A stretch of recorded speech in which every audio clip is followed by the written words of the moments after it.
కాబట్టి మళ్ళీ దానికి ప్లాట్ఫామ్ సెట్ చేస్తూ ఉన్నారు. బడ్జెట్ పెడితే ఎక్కడ నిజంగా అప్పులు ఎంత ఉన్నాయో, రాష్ట్రానికి ఎంత అప్పులు ఉన్నాయో చూపించాలి, తెలిసిపోతుంది.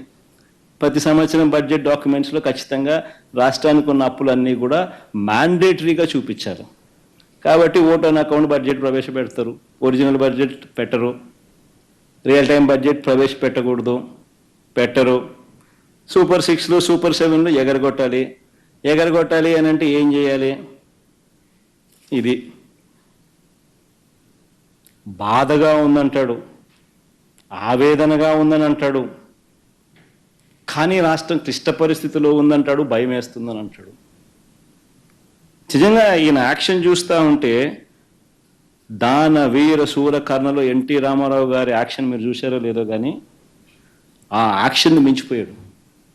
రామారావు గారి యాక్షన్ నథింగ్. చంద్రబాబు అనే వ్యక్తి యాక్షన్ మామూలుగా లేదు.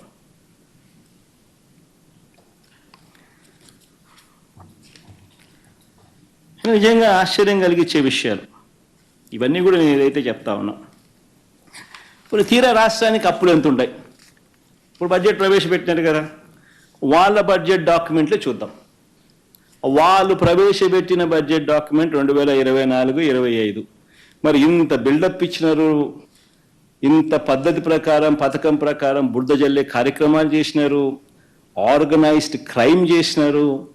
ఈ ఆర్గనైజ్డ్ క్రైమ్ నేపథ్యంలో నిజంగా వాళ్ళు ప్రవేశపెట్టిన బడ్జెట్ డాక్యుమెంట్లో రాష్ట్రానికి సంబంధించిన అప్పులు ఎంత ఉన్నాయి?